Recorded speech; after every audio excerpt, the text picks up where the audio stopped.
de los años 1985 hasta el año 2005. La revisión por parte de la Asamblea se va a extender hasta el día jueves, pero les vamos a mostrar a continuación el informe presentado por el presidente de esta Comisión Especial Mixta de Investigación, Rubén Medinaceli, el asambleísta Rubén Medinaceli, hoy en horas de la mañana.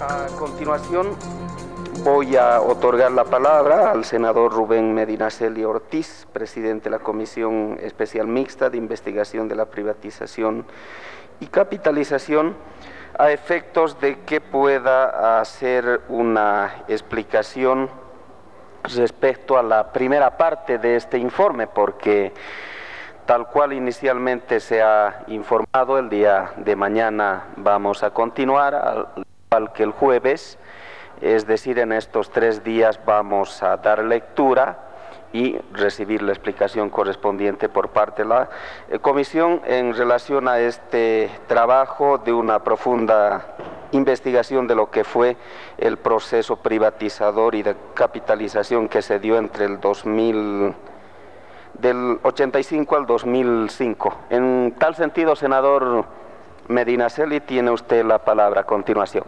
Muy bien, presidente, muy buenas tardes. A través suyo, un saludo a los miembros de la directiva de la Asamblea Legislativa Plurinacional. También queremos saludar a las diputadas, las senadoras, los diputados y los senadores presentes en esta oportunidad. Como dijo usted, queremos hacer algunas puntualizaciones sobre el informe en conclusión, o sea, que se acaba de leer. Como decía usted también, no es todo el informe por la amplitud de este informe. Ha sido dividido en 3 partes.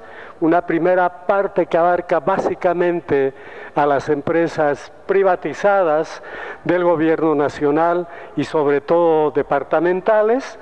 Para mañana veríamos la capitalización de empresas estratégicas y finalmente el último día estaríamos viendo los resultados de todo este proceso enajenador, además ver detalles que tienen que ver con la red de poder que se generó para llevar adelante este proceso y también los resultados, digamos, del neoliberalismo que estuvo vigente en el país de 1985 al 2005. Muy bien, señor presidente, para empezar queremos señalar lo siguiente. El informe de la investigación, ¿sí? El informe de la investigación que ha llevado adelante la Comisión Especial Mixta de Investigación de la Privatización y Capitalización está reflejado en este documento, que es un libro de aproximadamente 2.740 páginas y pues bueno, por razones técnicas, es un libro que ha sido editado o publicado en 3 tomos, señor presidente. En realidad, este es el informe de investigación.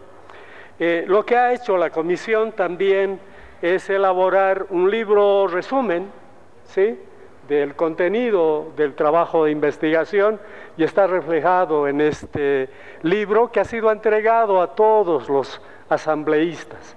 Esa versión resumen es una versión manejable y contiene básicamente lo que se señala en el informe completo. También se ha elaborado en la comisión, presidente, una revista de difusión de los resultados de la investigación. Aquí están los resultados de la investigación que se ha llevado adelante en la comisión sobre el encargo que recibió la comisión de efectuar actos investigativos relacionados con la privatización y la capitalización. Y finalmente, presidente, un último documento es este, que es el informe de conclusión es el documento que estamos leyendo y acabamos de leer la primera parte. Pues bueno, usted entenderá que el informe, la investigación, no puede ser leído en la Asamblea Legislativa Plurinacional, nos llevaría bastante tiempo.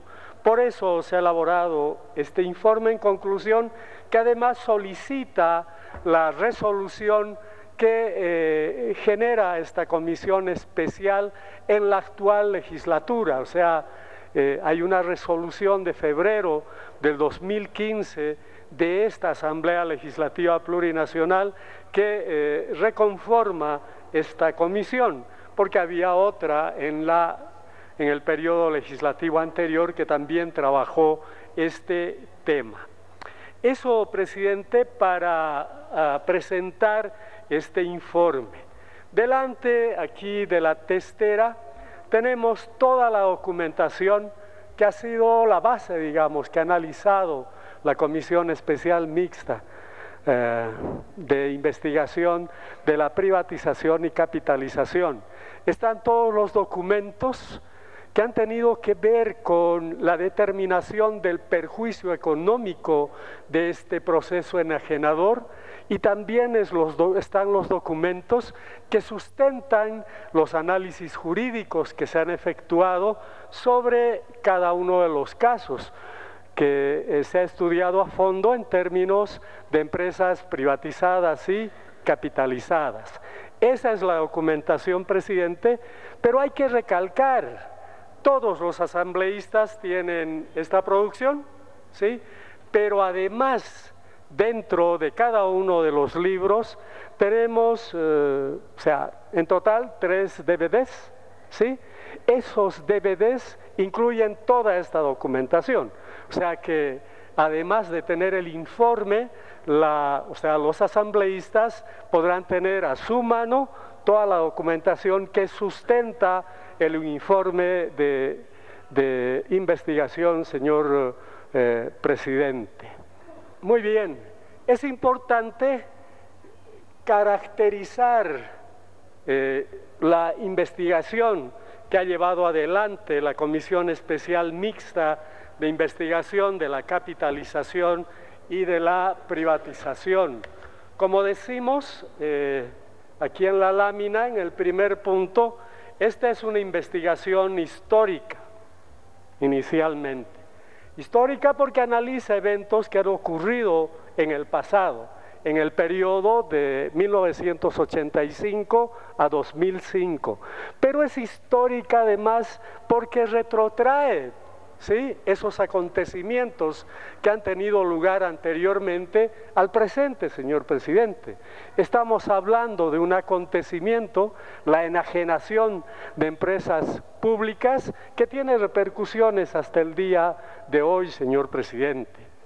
Es una investigación documental.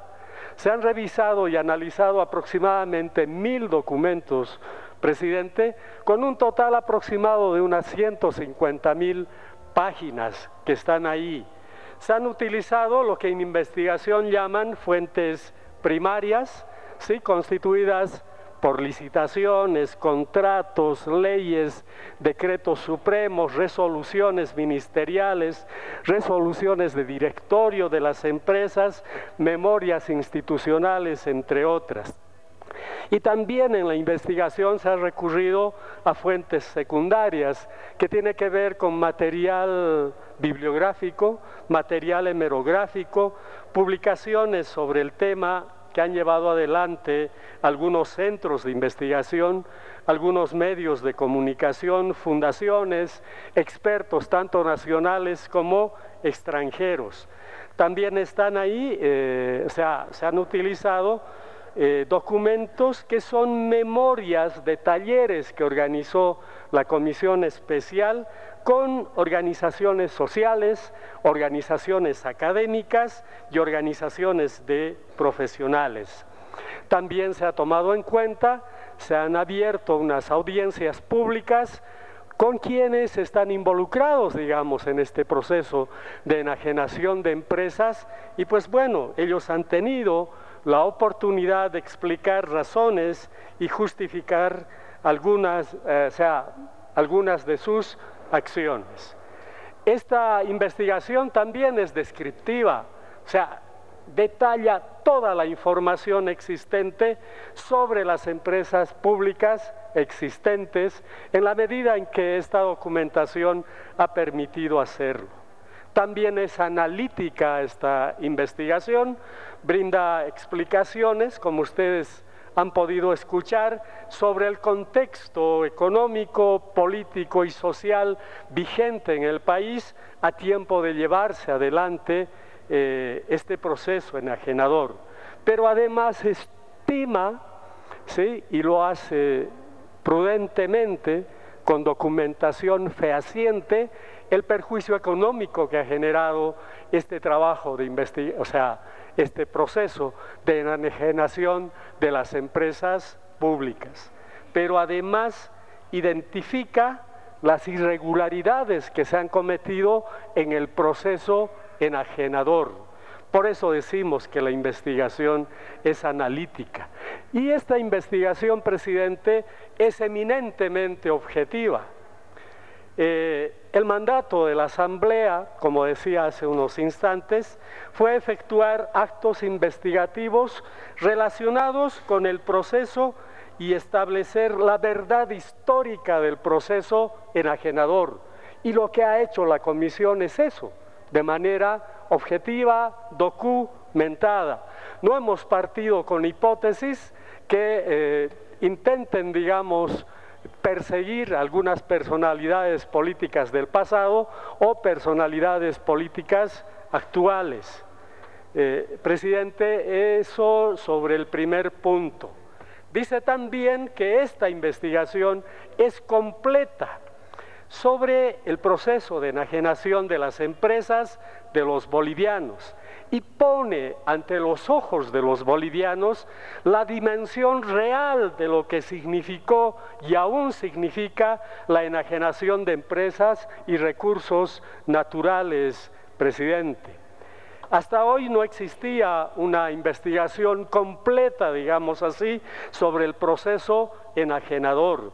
Todos los documentos que conocemos y hemos podido conocer durante la investigación eran parciales, que respondían a estudios particulares, ya sea de autores o de instituciones que estudiaron el proceso desde sus intereses.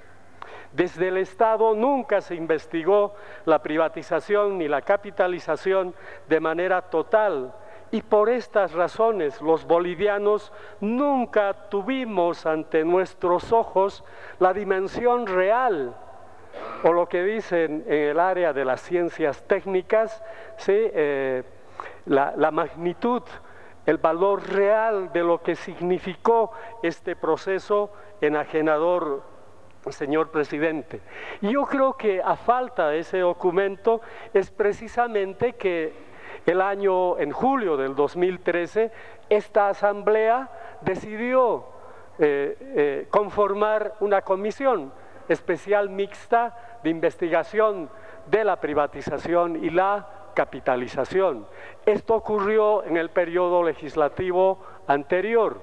Está aquí presente, y yo agradezco su presencia, el que fue presidente de la comisión en la legislatura anterior, está en uno de los balcones, presidente. Esa comisión fue conformada, como decía, en julio del 2013, y pues bueno, en enero del 2015 presentó su informe. Presentó un informe, pero además presentó algunas proposiciones acusatorias que están en curso, señor presidente. Luego, en febrero del 2015, iniciada esta nueva legislatura, se conformó nuevamente esta comisión porque había que ampliar el trabajo que realizó la anterior comisión, tanto en contenido de la investigación como en el periodo de investigación. Y pues bueno, esta comisión actual está conformada muy rápidamente por la diputada Romina Pérez, la diputada Susana Rivero, estuvo también la diputada Giovanna Jordán, pero ella, por razones explicadas en su oportunidad, renunció a la comisión y esta asamblea nombró en reemplazo de la diputada Jordán al diputado Helmut Salinas. Esto ocurrió aproximadamente en julio del 2017. Estuvo también como parte de la comisión el diputado Javier Zabaleta. Ustedes saben que al iniciarse la gestión anterior, él fue designado ministro de Defensa y en su reemplazo esta asamblea designó a la diputada Sonia Brito. Pero es más, el diputado Javier Zabaleta estuvo como presidente de la comisión el 2015, el 2016 y el 2017. En cuanto a senadores, fue parte de esta comisión el senador Arturo Murillo y mi persona, y pues bueno, decidieron el año pasado que yo continuara reemplazara al diputado Zabaleta en la presidencia de la comisión. Esta investigación establece, presidenta, un saludo, la verdad histórica sobre un proceso que ha tenido lugar y, como decía hace unos minutos, que ha tenido y aún tiene un impacto sobre nuestra patria y sobre la sociedad. Verdad histórica importante. Yo quisiera, a manera de ejemplo, hablar con los asambleístas del departamento de Potosí. Ellos saben que tenían una línea aérea, se llamaba Línea Aérea Imperial, ¿sí? LAI, ¿sí? La Corporación de Desarrollo de Potosí adquirió 2 aeronaves, cada una más o menos evaluada en 1,5 millones de bolivianos. Suman 3 los aviones, pero no solamente los aviones hacen la línea aérea. El gobierno, a través de Cordepo, gastó un poquito más de 5 millones, 5,2 millones, para que esta aerolínea, esta línea que se llamaba Imperial, Línea Aérea Imperial, LAI, pueda entrar en servicio. Ocurre que, bueno, se decide privatizar la línea aérea Imperial. Y pues bueno, de acuerdo al procedimiento que vamos a explicar posteriormente, en julio del 92 se le da a la aerolínea, a los aviones, a los activos de la empresa aérea, un valor de 2.005.000 bolivianos. En marzo del 93, o sea, menos de un año después, esta empresa ya tenía un valor de 1.878.000, nomás ya.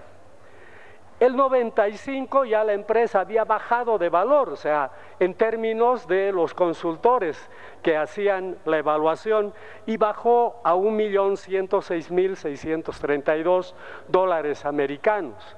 ¿Saben en cuánto se adjudicó? En 600.000 dólares.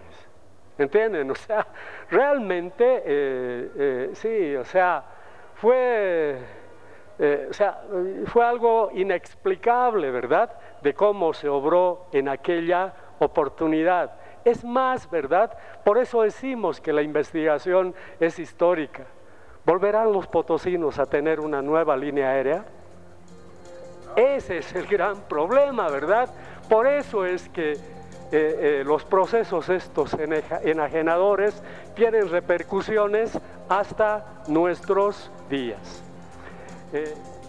Estamos presentando a ustedes el informe en conclusiones de la Comisión Especial Mixta de Investigación en el caso del proceso de capitalización y privatización en Bolivia desde el año 1985 hasta el año 2005. Esa etapa que ha sido investigada por esta Comisión Especial Mixta de la Asamblea Legislativa. El presidente de esta comisión, Rubén Medinaceli, está explicando a toda la Asamblea esta investigación que se ha realizado. De nuestras empresas y de nuestros recursos naturales. Bueno, todos recuerdan al LAF, al Lloyd Aéreo Boliviano, particularmente los cochabambinos, ¿verdad? Recuerdan a esta importante empresa. La normativa decía que este proceso En este caso de capitalización debería llevarse mínimamente con dos proponentes, pero además decía, ¿sí?, la normativa vigente, que este proceso se llevaba a cabo en dos fases. Una primera fase, había una presentación de credenciales por parte de los interesados, y una segunda fase en que los interesados calificados presentaban propuestas económicas. ¿Saben qué? En el caso del LAF, ¿sí?, se emitió una resolución suprema y decía, no, que vaya el proceso con un solo proponente. Y además decía, ya eliminaremos las dos fases, que sea una sola fase ahora, ¿entienden? O sea, un subterfugio así jurídico que obedecía a los intereses del momento. Pero es más, para el LAF se estableció un precio base de 23,8 millones de dólares. Y la única proponente fue BASP, recuerdan, ¿verdad? Sí, esa línea aérea brasilera. Y esta línea aérea brasilera ofertó 47,7 millones de dólares, mucho más, ¿no?, del valor en libros que se había establecido para la capitalización de esta empresa. Sin embargo, presidente, ¿sí?, la BASP, ¿sí?, propuso cómo pagar estos 47,4 millones. Dijo, vamos a poner 5 millones como aporte efectivo a la nueva LAF S.A. Ese era el otro problema, la capitalización, que el valor de las acciones que se estaban adjudicando no iba al Tesoro General de la Nación, se depositaba en la misma empresa ahora capitalizada. Y ocurre que la BASP unos días después ignoró, ¿no?, retiró estos 150 o estos 5 millones. Pero además una parte de lo que ellos comprometieron como inversión, dijeron que iban a gastar $1.97 por los servicios técnicos que el LAF iba a recibir de la BASP, ¿ya? Como si la BASP no fuera la empresa, digamos, que estaba capitalizando el LAF. Y dijeron, eso va a costar casi $2 millones, pero además vamos a alquilar 2 aeronaves, Boeing 737-300, y vamos a pagar ese alquiler, estaba evaluado en aproximadamente $8,6 millones. Estas dos actividades, la de 2 y la de 8, que suman 10 millones, saben que la BASP no depositó en las cuentas del LAF S.A. Lo que dijo, voy a garantizar esta inversión. ¿Y saben con qué lo hizo? Con lo que llamamos MCO, ¿verdad? Miscellaneous Charge Order, que dicen. O sea, son unos cupones que utilizan las líneas aéreas para gastos imprevistos, digamos, de sus pasajeros. Fue ridículo, depositaron ellos mismos 61 MCOs. Cada MCO tenía un valor de $300, ¿no? Y ellos le pusieron un sello, ahora este MCO vale tanto. Es como si a los billetes de 10 bolivianos le pondríamos un sello y dijéramos ahora, este billete vale 100 bolivianos, digamos. Eso hicieron, ¿no? Y además comprometieron comprar un avión en propiedad para el LAF S.A., un Boeing 737-300, es el famoso Paititi que todos conocimos, ¿verdad?, en su oportunidad.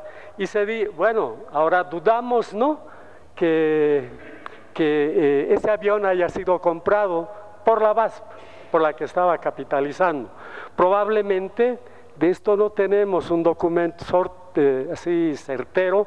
Este avión fue comprado con dineros de la propia LAF, de la anterior que se tenía. Por eso es que hemos necesitado reconstruir toda esta modalidad administrativa y los artificios normativos para saber la real, o sea, la verdad la real magnitud que decimos los ingenieros de este proceso enajenador. Muy bien, Presidenta, podemos pasar a la siguiente lámina, por favor. La investigación. Bueno, se han investigado a todos los gobiernos neoliberales, porque su proyecto fue neoliberal, ¿verdad? Se han investigado a los siguientes gobiernos. Al gobierno de Víctor Paz, que estuvo vigente entre 1985 y 89, luego al gobierno de Jaime Paz Zamora, que estuvo vigente los 4 años siguientes, luego vino el gobierno de Gonzalo Sánchez de Lozada, acompañado por Víctor Hugo Cárdenas, que estuvo vigente entre el 93 y el 97, luego se investigó al gobierno de Hugo Banzer y Jorge Quiroga, del 97 al 2001. Ocurre que por sucesión constitucional, el último año, o sea, el año 2002, quien fue presidente de lo que ahora es el Estado Plurinacional de Bolivia, fue Jorge Quiroga. Luego volvió Gonzalo Sánchez de Lozada y estuvo el 2002 hasta octubre del 2003. Y bueno, hubo otra sucesión constitucional y resultó presidente del actual Estado Plurinacional de Bolivia el señor Carlos Mesa. Estos son los gobiernos que han sido investigados por la Comisión Especial Mixta. Ya, el alcance. O sea, la Comisión ha hecho un recuento, que no ha sido fácil, de cuántas empresas públicas tenía el país. Ese recuento dice que antes de la enajenación el país contaba con 212 empresas públicas. De estas 212, la Comisión ha estudiado a profundidad 18 empresas. Dentro de estas empresas están las estratégicas que fueron capitalizadas, LAF, Entel, ENFE, ENDE y el ferrocarril, la empresa nacional de ferrocarriles. Pero además, como estratégica, también tenemos a Comibol, ¿sí?, y a la empresa metalúrgica Vinto. Esas han sido estudiadas a profundidad. Para el resto de las 18, ya estamos con 7, nos quedan 11, se han tomado empresas, digamos, símbolo de cada uno de los departamentos.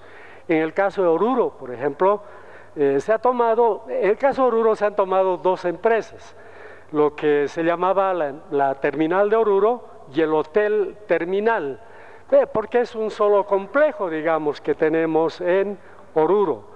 En Cochabamba también se han tomado 2 empresas, o sea, la CEMAPA y el proyecto múltiple Misicuni, porque eran proyectos ligados, digamos. En el resto de los departamentos se ha tomado un solo caso. En el caso de Potosí hemos tomado la línea aérea Imperial. En el caso de Chuquisaca se ha tomado la privatización del 33,3% de acciones que tenía Fancesa o que tenía inicialmente Cordech y luego la prefectura de Chuquisaca en Fancesa. En el caso de La Paz hemos tomado Fambiplan, en el caso del Beni hemos tomado Enaca, en el caso de Cobija se ha tomado la fábrica de cerámica roja de Cobija, en el caso de Tarija se ha estudiado a profundidad la fábrica de cemento El Puente, FACEP. No sé si me he olvidado de algún departamento, pero hemos tomado en Santa Cruz, hemos tomado una empresa importante que tenían los cruceños, que es Ilan Cruz. Esas empresas han sido estudiadas a profundidad por la Comisión. Las empresas restantes también las hemos estudiado, pero yo diría más desde el punto de vista descriptivo que analítico, digamos.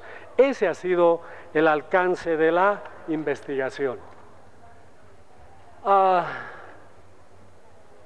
Muy bien, estas empresas las hemos clasificado un criterio para clasificar las empresas ha sido la dependencia. O sea, 78 de las empresas de estas 212 dependían del gobierno. Es el senador Rubén Medinaceli, presidente de la Comisión Especial Mixta de Investigación en el caso del proceso de privatización y capitalización en Bolivia desde los años 1985 al 2005. Vamos a continuar escuchando este informe. 92 empresas, de las prefecturas 17 empresas y de las alcaldías 25 empresas. Pero también hemos tomado, y como ya expliqué, otro criterio para clasificar las empresas. Las hemos clasificado en estratégicas, vale decir empresas que generaban recursos, ¿verdad?, para potenciar el sector productivo del país, pero además atender las necesidades sociales del país. Esas estratégicas eran 7, ya las hemos mencionado, y el resto eran que solamente para referirnos a ellas las hemos clasificado como empresas no estratégicas, digamos, las que dependían de las cortes, de las prefecturas, de los municipios. Muy bien, tenemos que, pero además de estudiar empresas, pues bueno, la comisión también ha estudiado otros temas que son absolutamente importantes, ¿no?, para estudiar este proceso enajenador que vivió el país. Hemos tenido que hacer referencia al neoliberalismo en el mundo y también al neoliberalismo en Bolivia. Se ha estudiado también la democracia pactada, que fue una modalidad que se utilizó durante el periodo neoliberal. Sí. También hemos tenido que ver todas las transformaciones jurídicas e institucionales que se implementaron para facilitar la enajenación de nuestras empresas. También hemos prestado especial interés a las estrategias discursivas que utilizaban los gobiernos neoliberales para la privatización y la capitalización. Un tema que hemos escuchado en el informe que se ha leído es el referido al cierre de la banca estatal de fomento, que también ha merecido nuestra atención. Además del sector productivo, en la capitalización también ingresó el sector financiero, o sea que también hacemos referencia en la investigación al sistema financiero de la capitalización. Obviamente, en este tema que tiene que ver con la enajenación de nuestras empresas durante los gobiernos neoliberales, funcionó pues una red de poder, ¿sí? Hemos estudiado hasta donde se ha podido esta red de poder. Hubieron también las luchas sociales contra el proceso enajenador. Esas luchas son parte del informe de investigación. Por favor. Los métodos y modalidades de enajenación. Ahí tenemos un video que de repente nos va a permitir entender de mejor manera estos métodos y estas modalidades. El proceso de privatización, que es el primer proceso de la enajenación, empieza con Jaime Paz Zamora. La enajenación es la forma en la que los gobiernos neoliberales aniquilaron las empresas públicas. Había 3 fórmulas: la privatización, la capitalización y el cierre de las empresas públicas. La privatización, que es la venta directa de las empresas públicas, sobre todo de las pequeñas y medianas, pertenecientes a los ministerios, a las prefecturas, las cortes y los municipios. Las cortes es una abreviatura para referirnos a las corporaciones de desarrollo departamentales. O sea que se crearon estas corporaciones para propiciar el desarrollo social, económico de los diferentes departamentos. Y Jaime Paz Zamora, a través de un decreto, dispone que todas las empresas de todas las corporaciones de desarrollo sean privatizadas. Muy bien, como ustedes han podido escuchar, los métodos de enajenación fueron tres. Privatización, que consistía en transferir empresas en el marco de la Ley 1330 de privatización, que autorizaba, ¿sí?, transferir activos, valores, acciones de las empresas públicas a privados o utilizar estos activos, estos valores, estas acciones en la constitución de nuevas empresas de sociedad anónima mixta. La capitalización, yo creo que es importante entender este método de enajenación. Para capitalizar una empresa generalmente se partía conformando una sociedad, una empresa de economía mixta, una SAM que decimos, por acciones entre la empresa y los trabajadores. La empresa ponía los activos, etcétera, y los trabajadores también recursos a partir de sus beneficios sociales. Teníamos la SAM. Luego, esta SAM, ¿sí?, o la Junta de Accionistas de la SAM, emitía un paquete accionario nuevo, ¿sí?, igual al paquete que tenía hasta ese momento. Ese paquete accionario nuevo, que era ahora el 50% de la SAM, era el paquete que se licitaba entre las empresas que estaban interesadas en ser capitalizadoras de empresas estratégicas. Ellos competían por ese 50%. Se llevaba adelante la licitación a través de la SAM y se adjudicaba este 50% del paquete accionario. Se adjudicaba, pues bueno, se firmaba luego de la adjudicación un contrato de capitalización y suscripción de acciones, y también se firmaba un contrato de administración. El aporte, o sea, como decía hace unos minutos, las empresas capitalizadoras no compraban las acciones y las depositaban, por ejemplo, en el Tesoro General de la Nación.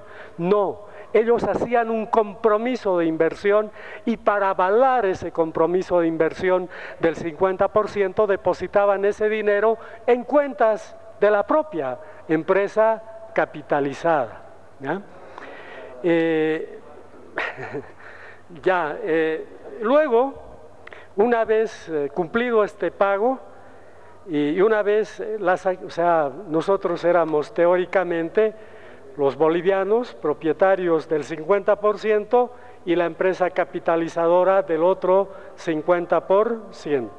Nuestras acciones eran depositadas en un fideicomiso que inicialmente estuvo a cargo de un banco, el City Trust, y luego a cargo de las administradoras de fondos de pensiones que fueron creadas por la nueva ley de pensiones. Una vez que esto ocurría, ya, fíjense ustedes, esa sociedad de economía mixta, ¿sí?, donde éramos propietarios de ni siquiera el 50%, era convertida en una sociedad anónima, en una sociedad, en una empresa privada, ¿sí? El gobierno perdía todo el control sobre la empresa. ¿Por qué digo yo? Porque quienes nos representaban a los bolivianos como accionistas de las empresas capitalizadas eran las AFP, ¿sí? Los bolivianos, sí, estuvimos representados en los directorios de las empresas capitalizadas por las administradoras de fondos de pensiones. O sea que perdíamos todo el control. O sea, esas empresas se hacían realmente privadas. Esa fue la capitalización y hemos considerado que el cierre también es otro método de enajenación. Lo que pasa es que se cierra una empresa, deja un nicho de mercado libre que generalmente ha sido aprovechado por el sector privado. Vamos, por favor. Según ellos, caería muy mal entre la... De esa manera, la Comisión Especial Mixta de Investigación en el caso del proceso de privatización y capitalización ha brindado su informe a través de su presidente a la Asamblea Legislativa Plurinacional. Vamos a continuar escuchando. Hacia las primeras privatizaciones, aproximadamente 27 empresas, Gonzalo Sánchez de Lozada enajena las grandes empresas del país, pero también las pequeñas y las medianas, aproximadamente 42 empresas que las transfiere directamente a la empresa privada. Hugo Banzer y Jorge Quiroga, que terminan por enajenar las últimas empresas que quedaban. Muy bien. Sí, estamos hablando de los gobiernos enajenadores. Como ustedes han podido escuchar, el primer gobierno que enajena empresas es el gobierno de Víctor Paz y Julio Garrett. Ustedes saben, conocen, empieza con la emisión del Decreto Supremo 21060 que ponía vigente en el país otro modelo económico. Luego, ya durante el gobierno, para el propósito de enajenación, crea la Comisión de Transición Industrial, CONTRAIN se llamaba esa comisión, que trabaja, fíjense ustedes, recibe asesoramiento. Había un Center for Privatization, que dicen, un centro de privatización en Estados Unidos que asesora al CONTRAIN. Yo diría que el informe del CONTRAIN bueno, decía o planteaba, le decía al gobierno de Víctor Paz, tengan cuidado, no privaticen las empresas que tienen que ver con sectores importantes de la economía nacional. Se refería al sector energético y al sector minero.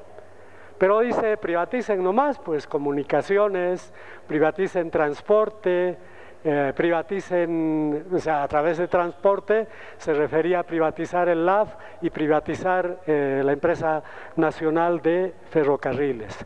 Sin embargo, este gobierno, el gobierno de Víctor Paz, inició la enajenación en el país. Ustedes recuerdan que cerró varias empresas mineras. El cierre es una modalidad de enajenación. Pero además también cerraron otras 5 empresas. Nos referimos al Banco de la Vivienda, a la cabaña de porcinos El Bañado, a la hilandería Pulacayo, a la empresa nacional de arroz y la planta de ají de Chuquisaca.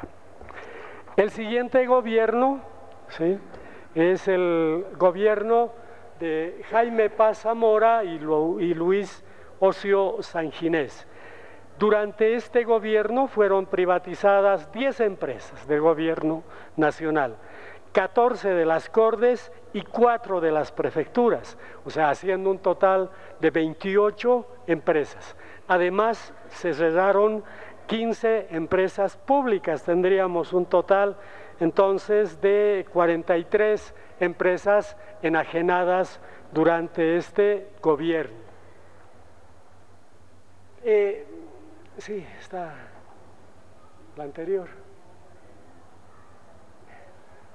Es importante mencionar que cada uno de los gobiernos generaron pues normativa especial, pero además una institucionalidad para llevar adelante el proceso enajenador. Esto que vemos aquí es la estructura institucional para llevar adelante la privatización.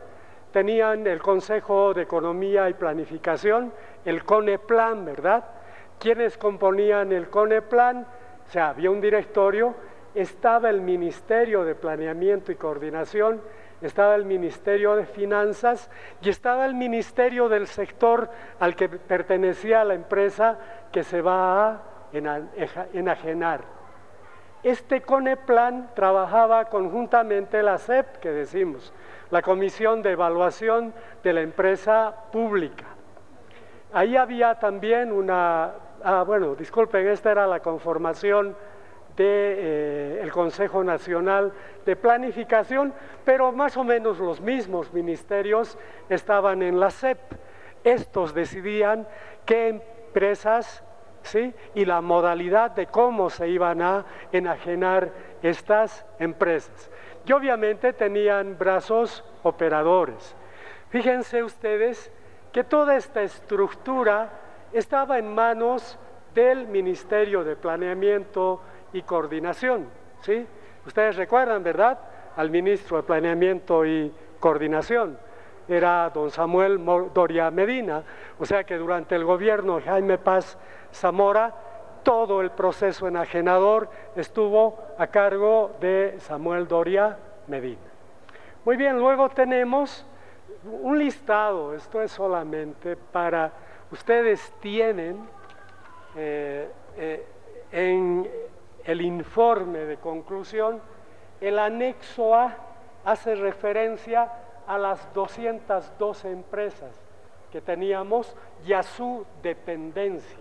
En el anexo B, ¿sí?, tienen además un listado, no, en el anexo C, un listado de las empresas que enajenaron, en este caso el gobierno de Jaime Paz Zamora. Por tanto, de repente no es necesario dar lectura a los nombres de estas empresas. Ustedes tienen en sus manos ese material. Seguimos, por favor.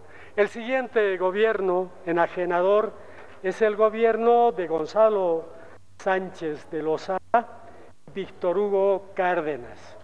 Era una coalición básicamente del MNR y la UCS.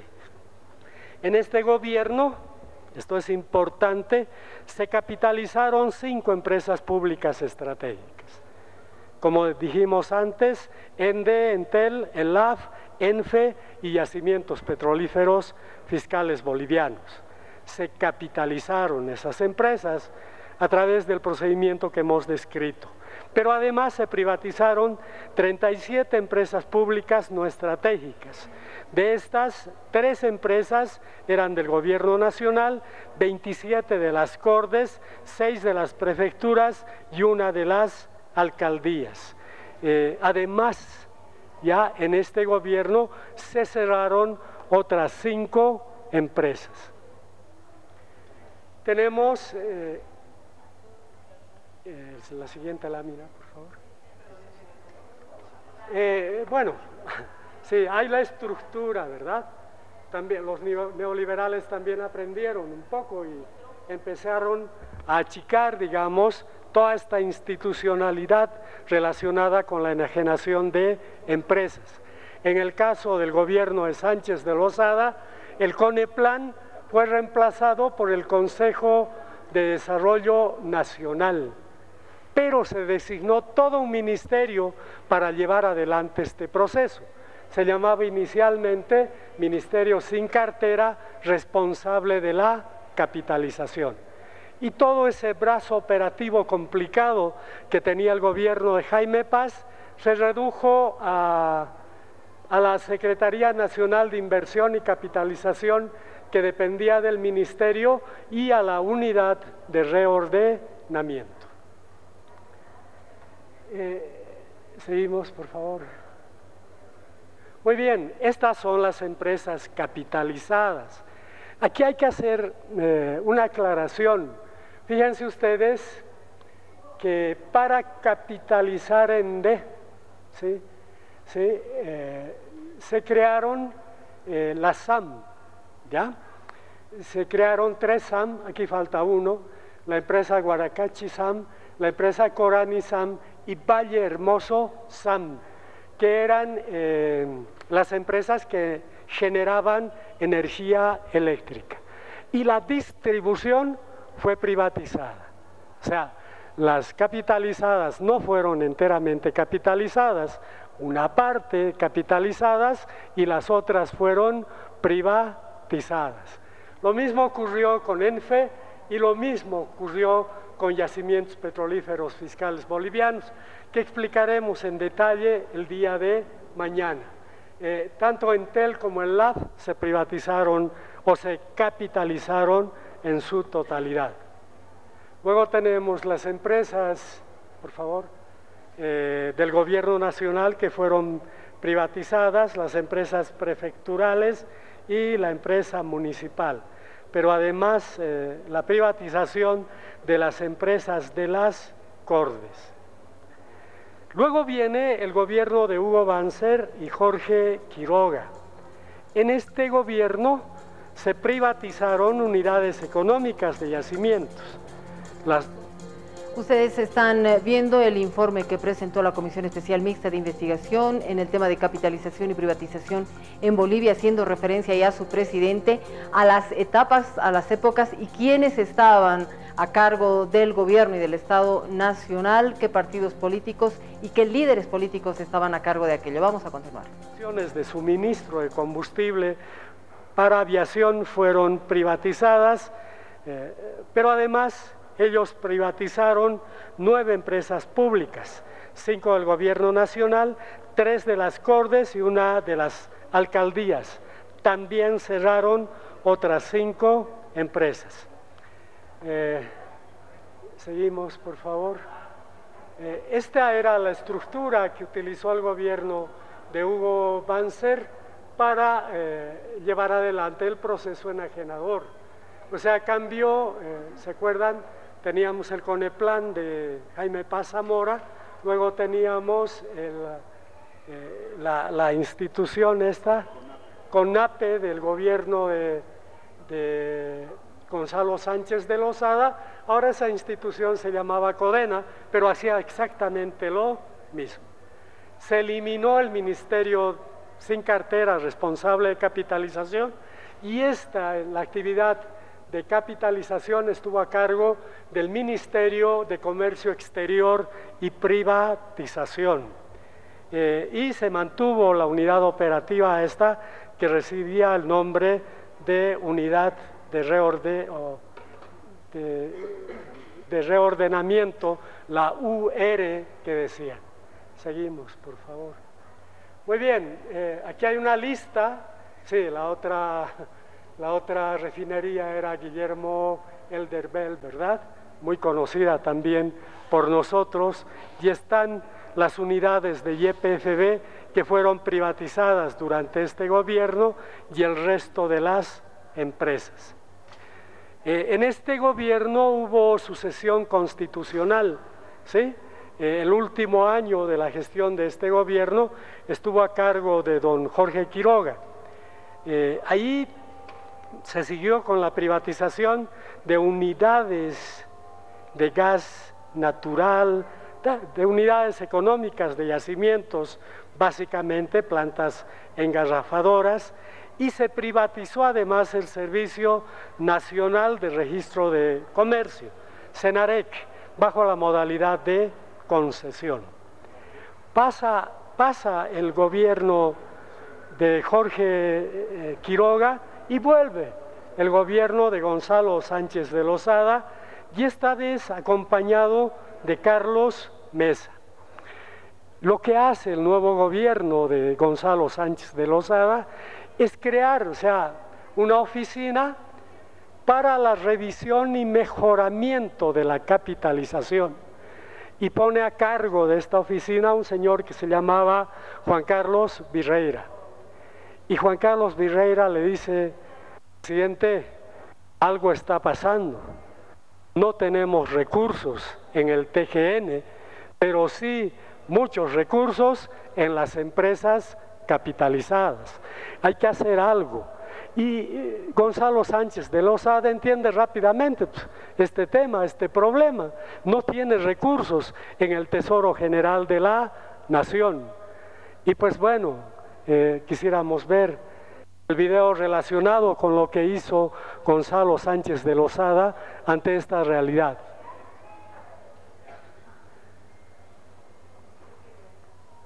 Ya lo habíamos previsto en la venta de YPFB.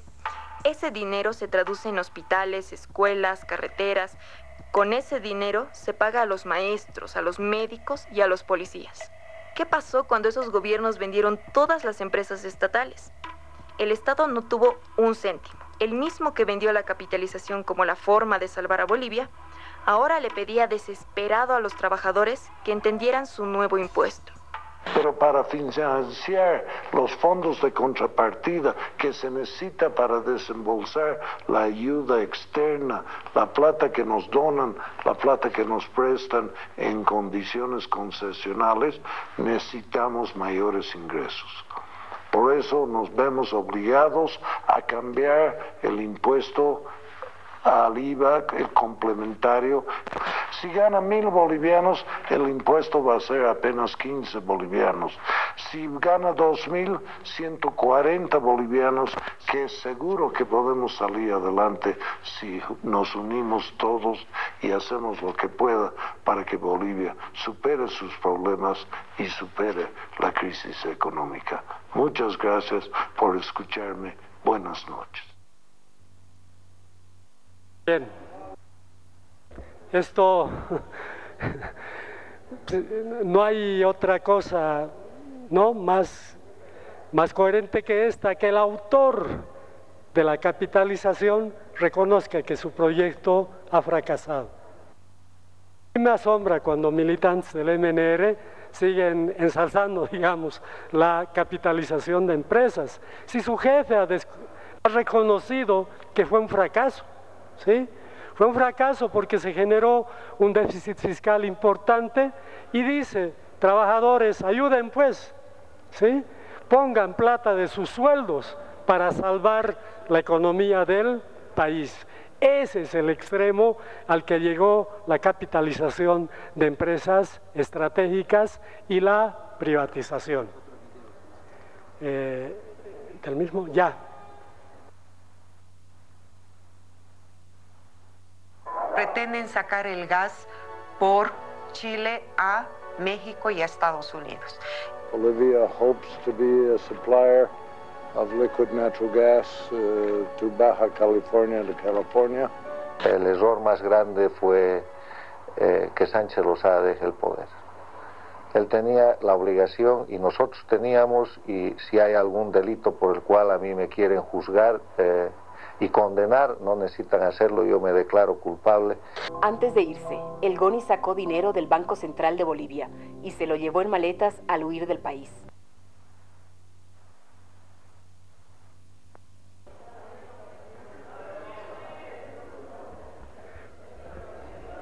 Videos importantes, ¿verdad? Sí, relacionados con esta actividad nefasta en el país. Bueno, hay también sucesión constitucional en este gobierno. Ustedes saben que Gonzalo Sánchez de Losada se va del país en octubre del 2003 y pues bueno, completa ese periodo de gobierno Carlos Mesa. En términos de la privatización o de la enajenación de empresas, lo que hace Carlos Mesa es designar un nuevo delegado presidencial para la revisión y la mejora de la capitalización. Y es delegado presidencial el señor Francesco Zarati, ¿verdad? Que está todavía entre nosotros. Francesco Zarati estudia 3 casos. Un primer caso que estudia es el caso del Pozo San Alberto. ¿Se acuerdan? Ese Pozo San Alberto, que era un pozo existente, ¿sí? Pero lo entregan como un pozo nuevo. ¿Cuál era la diferencia entre pozos existentes y nuevos? Los existentes tributaban 50% en regalías y los nuevos solamente 18%. O sea que benefician a la empresa a la que entregaron el Pozo San Alberto, haciendo que solamente tribute el 18%. Y le dice este delegado presidencial al presidente Mesa: presidente, arreglemos este tema, ¿no? Porque estamos perdiendo recursos a través de este tema.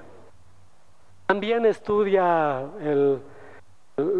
este delegado presidencial el LAF y le dice: presidente, en el LAF están ocurriendo cosas increíbles, ¿no? Ocurrieron ya cosas y ahora la administración realmente va a hacer que esta empresa cierre, ¿no? Quiebre, y eso es lo que efectivamente ocurrió. Y también este delegado presidencial estudió el tema del bono sol, del que vamos a hablar el último día de este informe.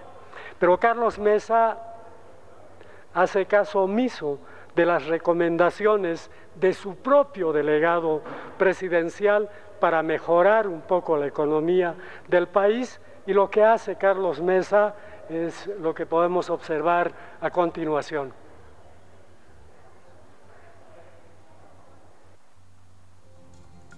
Este es el informe que se está presentando sobre el proceso de privatización. El día de mañana se va a tocar el proceso de capitalización y ya el día jueves se van a ver las conclusiones en todo este informe en conclusión que está elevando el senador Rubén Medinaceli, presidente de esta comisión especial mixta de investigación en el proceso de capitalización y privatización en Bolivia. Escuchemos. Que recibo porque extiendo la mano. Por lo tanto, no acepto. Y le pido a usted, ciudadano, que no crea esa mentira gigantesca e inaceptable de que Evo Morales tiene una ley en favor del país y Carlos Mesa y su gobierno una ley en contra del país. Hacer discursitos de independencia y de soberanía sentado del otro lado del escritorio es muy fácil.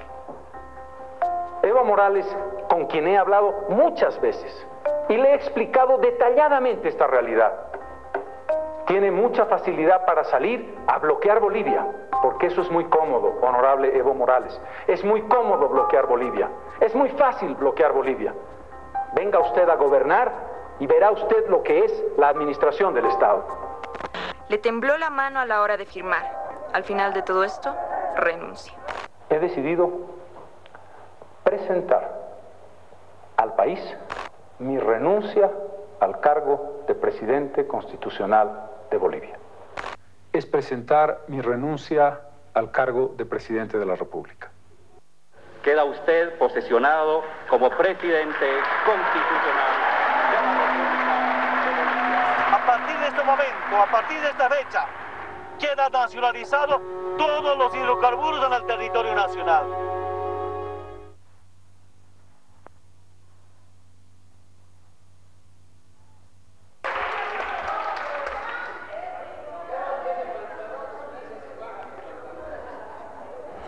Muy bien, sí es importante puntualizar algunas cosas. Ustedes recuerdan que en julio del 2004 se llevó a cabo un referéndum con varias preguntas, y una de las preguntas era si los bolivianos estábamos de acuerdo con recuperar la propiedad de los hidrocarburos en Boca de Pozo. El 92% de los bolivianos dijimos sí. Esa voluntad de los bolivianos fue traducida en una nueva ley de hidrocarburos, ¿sí? Y bueno, el presidente Mesa se negó a promulgar esta nueva ley de hidrocarburos, ¿verdad? Eso es lo que quedó de este gobierno en términos de capitalización. Pero es más, este proceso de enajenación de empresas se cierra en este gobierno. Lo que hace el presidente Mesa es, en franca desautorización a la institucionalidad vigente, aprobar un decreto supremo, el decreto supremo 28172 del 19 de mayo del 2005, por el que otorgó al Ministerio de Desarrollo Económico la representación y atribuciones para ejercer a nombre del Estado todos los derechos necesarios respecto a los contratos y relaciones jurídicas emergentes del proceso enajenador. Y bueno, autorizó además al citado ministerio a emitir resoluciones ministeriales que certifiquen el cumplimiento o incumplimiento de las obligaciones y condiciones de las otras partes en los contratos de suscripción de acciones y de administración de las empresas públicas capitalizadas. Cuando había un sistema de regulación, había un sistema de superintendencias, y esta atribución, de acuerdo a la ley que generó este sistema de superintendencias, le correspondía a la superintendencia, a las superintendencias correspondientes. ¿Por qué hizo eso? A ver, tenía que pagar el bono sol. Y obviamente en el fondo de capitalización colectiva, donde se depositaban los recursos o los resultados de las empresas capitalizadas, no había el suficiente dinero para pagar el bono sol. Lo que pasa es que en la capitalización de ENDE había un precio base. Disculpen, en la capitalización de Entel el precio base era de 130 millones de dólares. Y lo que oferta la capitalizadora, la italiana ETI, es de 610 millones de dólares. Exitazo, según ellos, ¿verdad? Precio base 130 y 610 de oferta, de compromiso, de inversión en Entel. La diferencia es de aproximadamente 380 millones de dólares.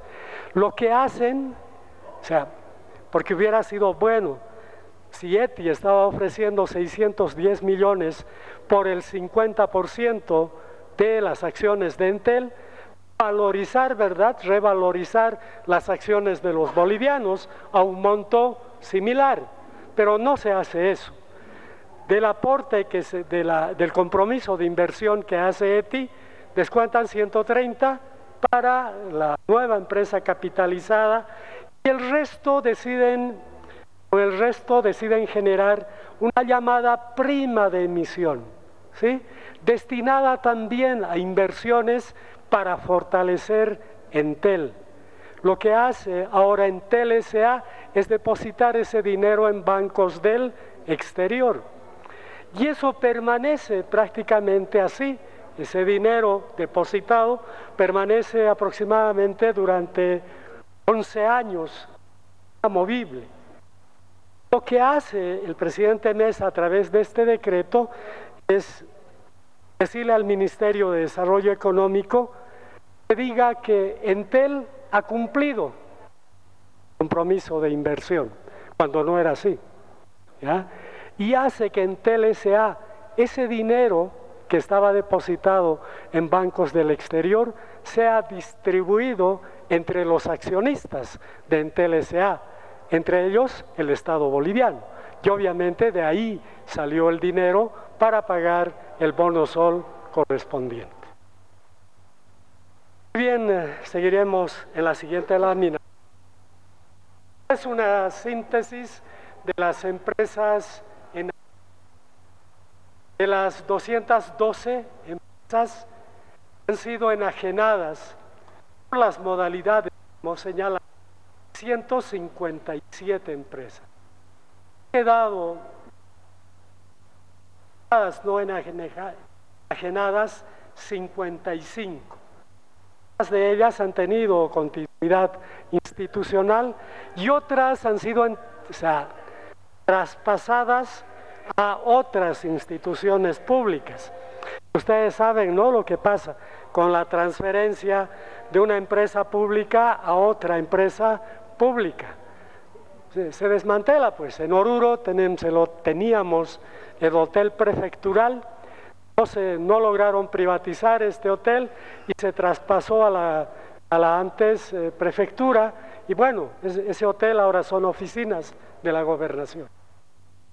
Pasado con estas empresas. Muy bien, eso en síntesis.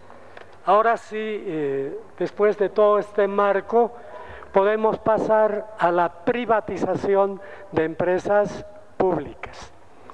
Como les decía anteriormente, estas empresas públicas estaban a cargo del gobierno nacional a través de los ministerios, estaban a cargo de las corporaciones de desarrollo, a cargo de las prefecturas de entonces y a cargo de las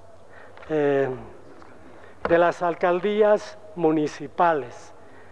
Y bueno, había que empezar a privatizar, estamos hablando de la privatización, y se establece una ruta para llevar adelante la privatización.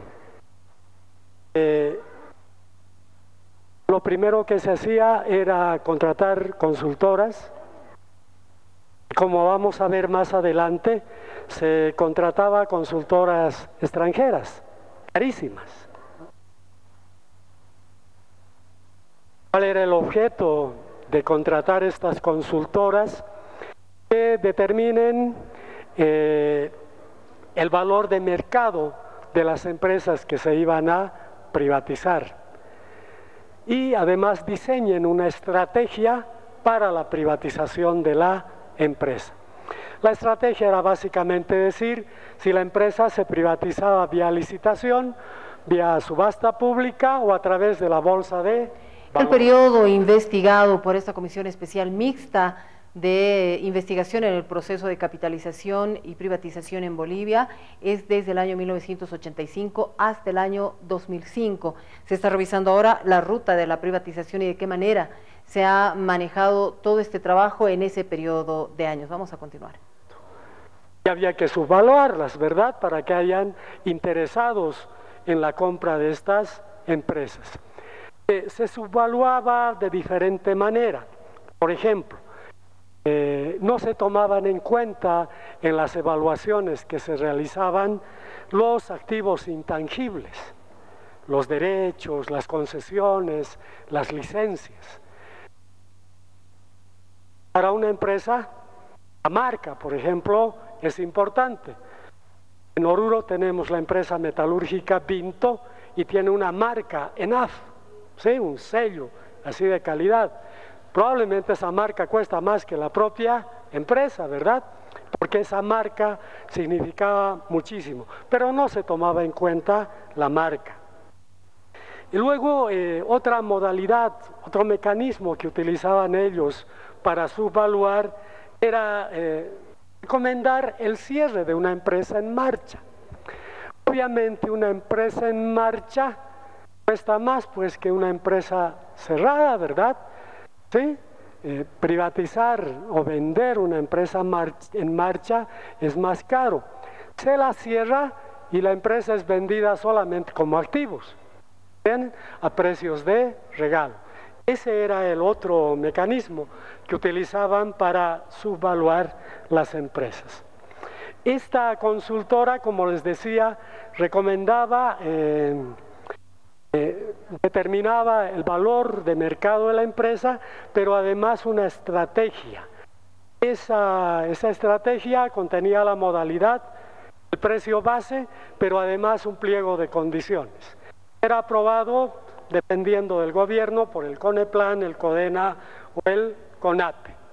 Posteriormente se llevaba adelante el proceso de privatización, ya sea vía licitación, eso lo vamos a ver en detalle, vía subasta pública. Ninguna recurrió a la bolsa de valores, aunque unas debieron recurrir a ese mecanismo. Finalmente deberían efectuar el depósito de los recursos recaudados en una cuenta del Banco Central de Bolivia, porque el discurso de los gobiernos privatizadores decía: vamos a vender sus empresas y lo que recuperemos de la venta lo vamos a invertir en proyectos sociales. ¿Pero qué dinero iban a depositar? ¿Sí? Si los montos en los que vendieron las empresas utilizaban para pagar a los martilleros, para pagar bonos extralegales que convencían a los trabajadores de que la empresa debía privatizarse, y además también las empresas públicas tenían pasivos, pues, que utilizaban este recurso para pagar los pasivos de las empresas públicas, y absolutamente quedaba muy poco o nada para la región que había privatizado sus empresas. Las del gobierno nacional, por favor. Las del gobierno nacional estaban a cargo de ministerios. Fíjense, las empresas, varias empresas, 30, estaban a cargo del Ministerio de Defensa. La mayoría a cargo de la corporación, ¿verdad?, de las Fuerzas Armadas que tenía el ministerio. 7 estuvieron a cargo del Ministerio de Minería etcétera. O sea, habían empresas públicas del gobierno nacional gestionadas por los ministerios. Vamos a ver un caso nada más. Nos podemos referir al Ministerio de Minería y Metalurgia, que tenía a su cargo el complejo industrial de recursos evaporíticos del Salar de Uyuni, el Ciresu, ¿verdad? ¿Sí? La privatización de esta empresa fue desestimada. Luego teníamos el complejo metalúrgico Carachipampa. Este complejo fue cerrado, ¿verdad? Esto estuvo en Potosí. Luego teníamos la Corporación Minera de Bolivia, una corporación, un conjunto de empresas.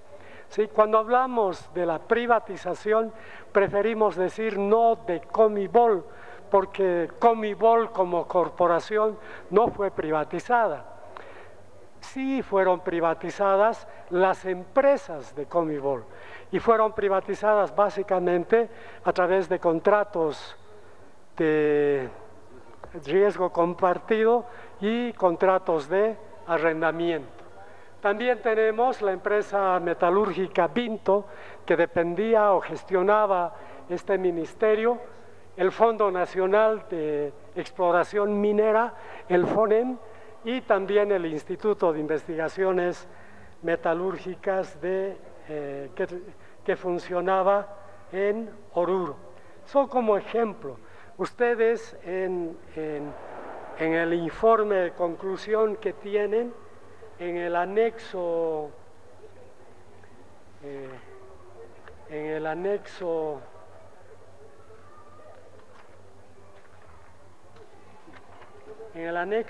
D, ¿sí?, tienen las empresas que dependían de los ministerios, ¿ya?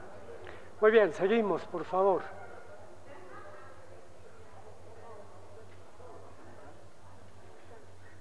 Muy bien, tenemos que tratar el tema de la privatización de las empresas departamentales.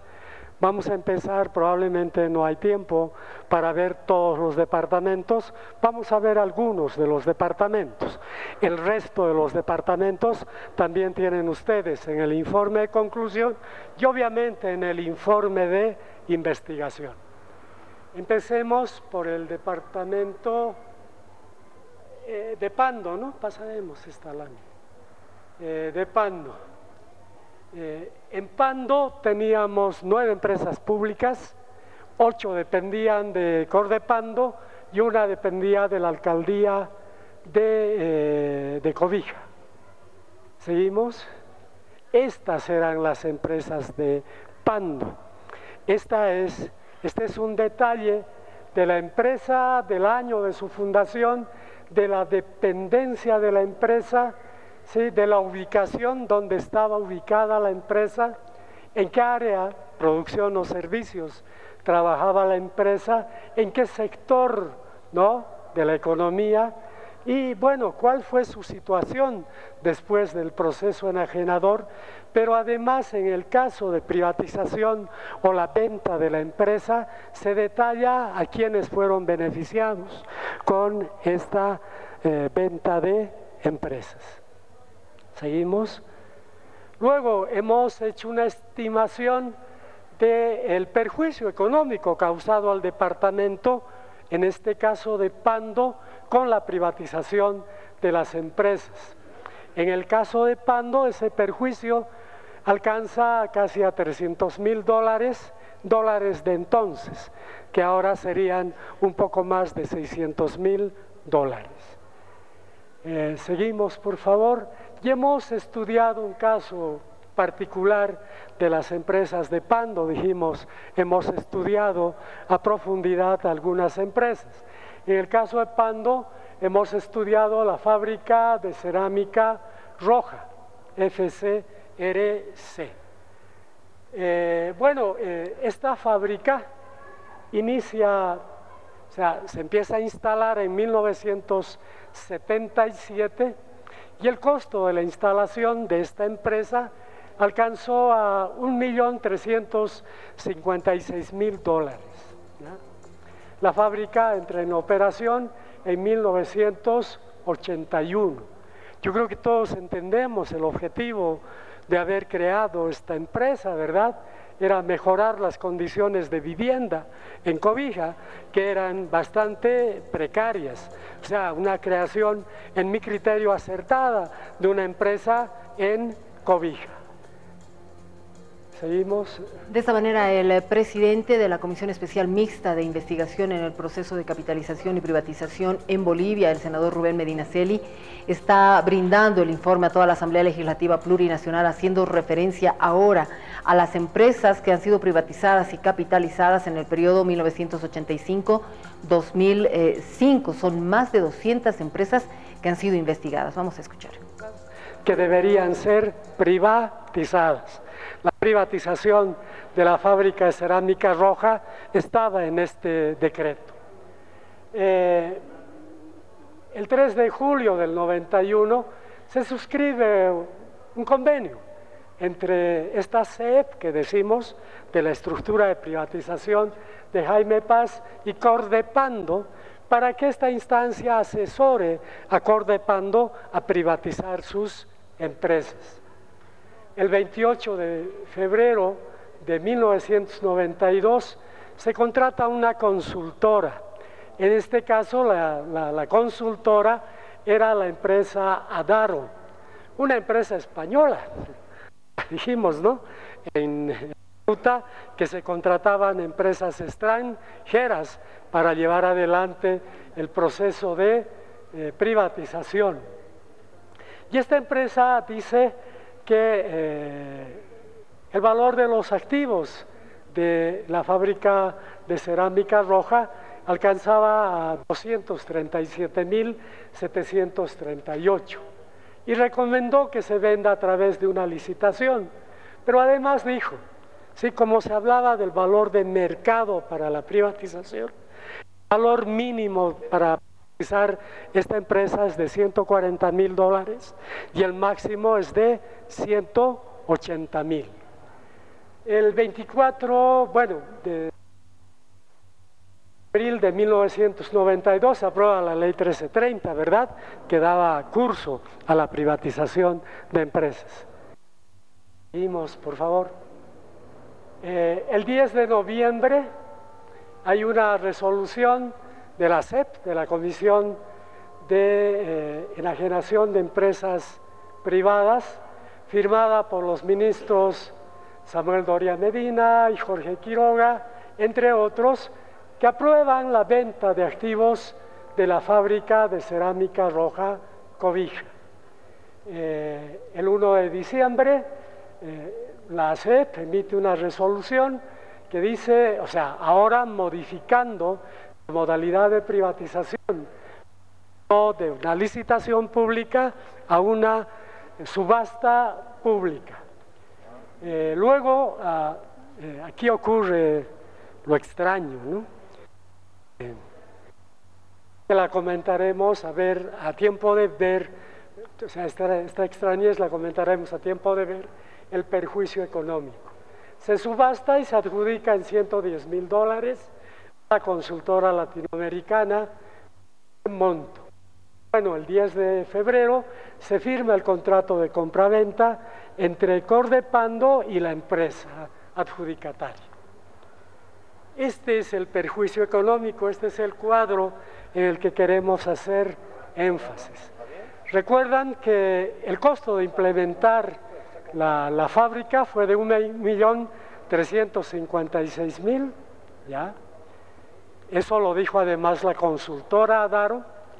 En 1992, Adaro reportó un valor de $237.738 y además estableció estos valores máximo y mínimo.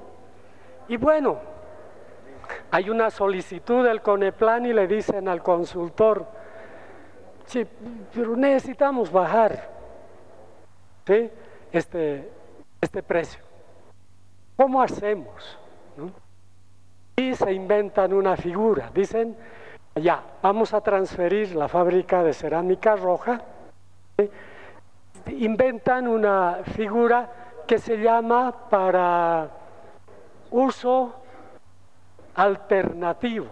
Ya dicen, ya vamos a vender esta fábrica para que desaparezca la fábrica, pero el adjudicatario pueda utilizar la fábrica, infraestructura, activos, etcétera, en otro propósito.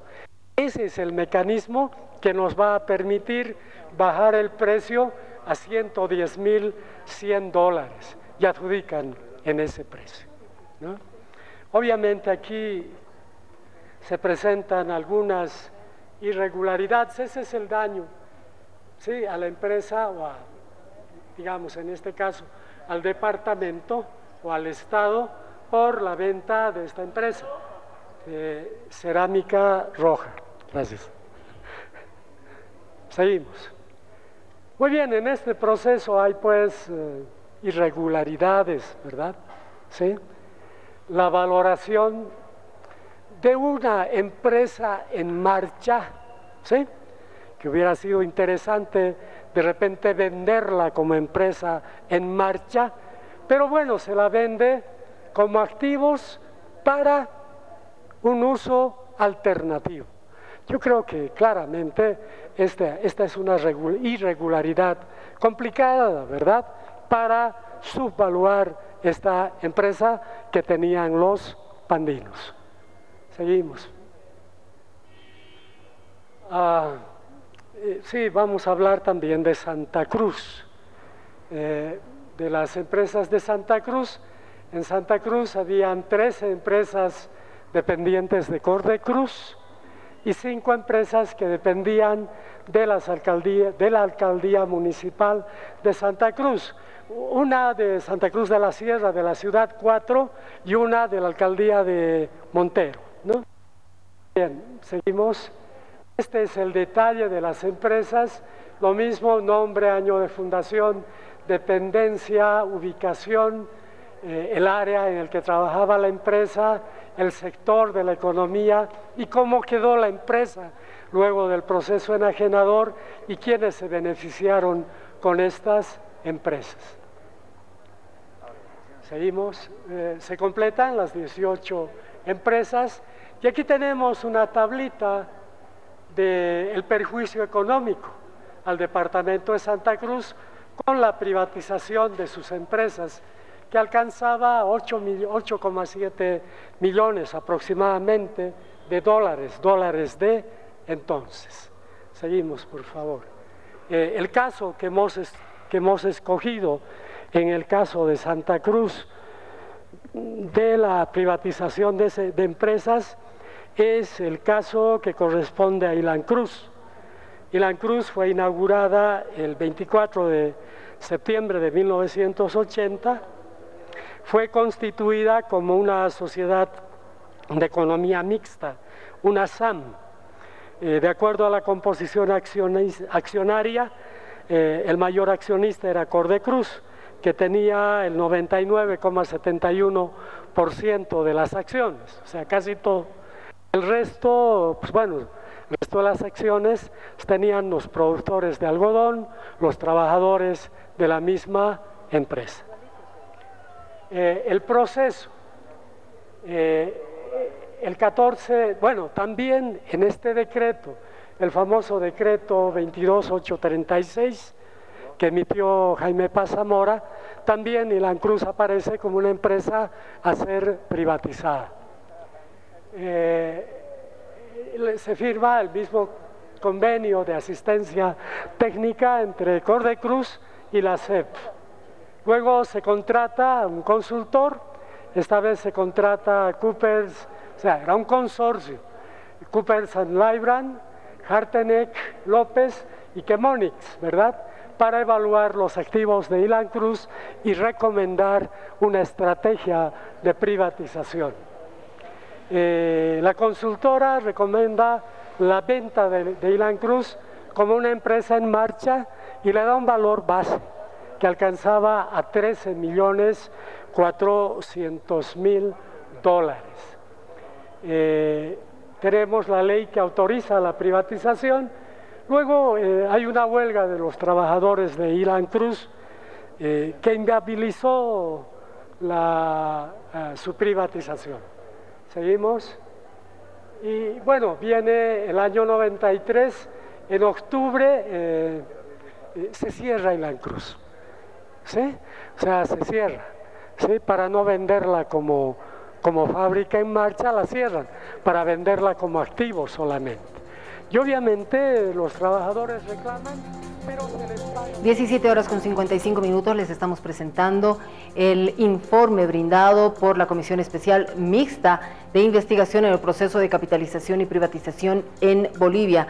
El presidente de la comisión, el senador Rubén Medinaceli, está haciendo uso de la palabra y explicando a la Asamblea Legislativa todos los pormenores de las empresas. Son más de 200 empresas capitalizadas y privatizadas entre los años 1985 y 2005. Vamos a continuar conociendo a estas empresas.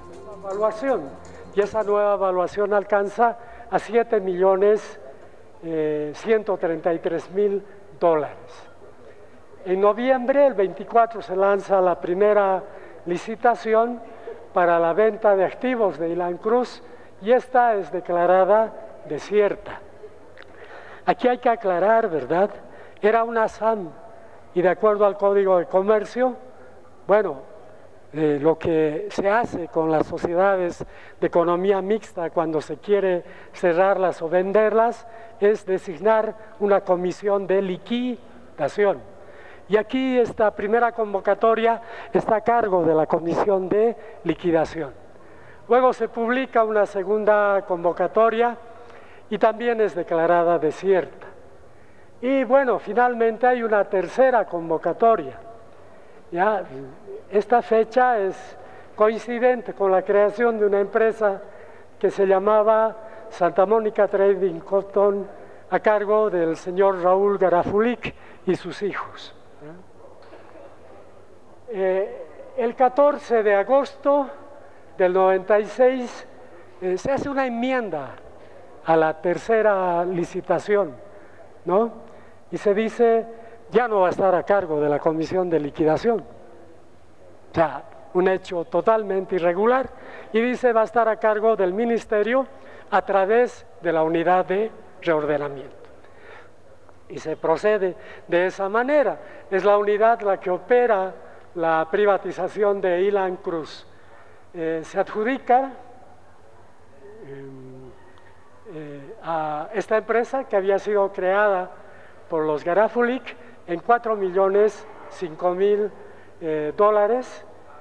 Luego se consolida la adjudicación y finalmente se firma el contrato de compraventa. Queremos ver un poco el perjuicio económico. El valor de mercado, fíjense ustedes, ¿no? A ver, realmente es para asustarse. El Estado invirtió $77 millones, ¿ya?, en la instalación de esta fábrica, ¿ya? Y ustedes han visto que la fábrica, o sea, Coopers dijo que la fábrica evaluó esta fábrica en $7.133.000, y sin ninguna justificación técnica esta fábrica fue adjudicada en $4.005.000. Complicado, ¿verdad? O sea, una subvaluación extrema que no contó con ninguna justificación, sobre todo técnica, para llevar adelante esta adjudicación. Pasamos. Bueno, tenemos irregularidades también aquí. Bueno, como les decía, les comenté, ¿verdad?, la sustitución de esta comisión liquidadora por una instancia del aparato estatal para llevar adelante la venta de esta empresa está fuera de toda norma, ¿ya? Luego, lo que también comentamos es la subvaluación, ¿entienden? Y se adjudica con el precio que se había establecido. Seguimos, por favor. Luego vemos el caso de Chuquisaca. Muy bien. En Chuquisaca teníamos 17 empresas departamentales, de las cuales 12 dependían de la Corporación de Desarrollo de Chuquisaca, 2 de la Prefectura de Chuquisaca y 3 de la Alcaldía de Sucre. Total, 17 empresas. Las empresas públicas de Chuquisaca. Tenemos ahí el detalle de las 17 empresas con el mismo detalle que señalamos en los anteriores casos. Tenemos también una estimación del perjuicio económico. Aquí ocurrieron cosas complicadas. A ver, planta de pollos bebé, ¿no? Un valor referencial de $11.900. Esta planta de pollos bebé se vendió en $16.390, más del precio referencial, ¿verdad? Que estaba de repente bien. Pero fíjense, se pagó al consultor $21.972. ¿Entienden? O sea, realmente complicadísima la situación. No fue el único caso. Aquí tenemos el taller de cerámica artesanal Sucre. Un valor referencial de $2.000, 2023, se vendió en $6.100. Qué bien, ¿no? Pero fíjense, se pagó por la consultoría $28.155. O sea, ¿qué quedaba de la venta de esa empresa? Absolutamente nada. Y el perjuicio total al departamento de Chuquisaca alcanza casi a los $310.000. Como estudio de caso hemos tomado la privatización de Fancesa. En 1959 se constituye Fancesa por acciones.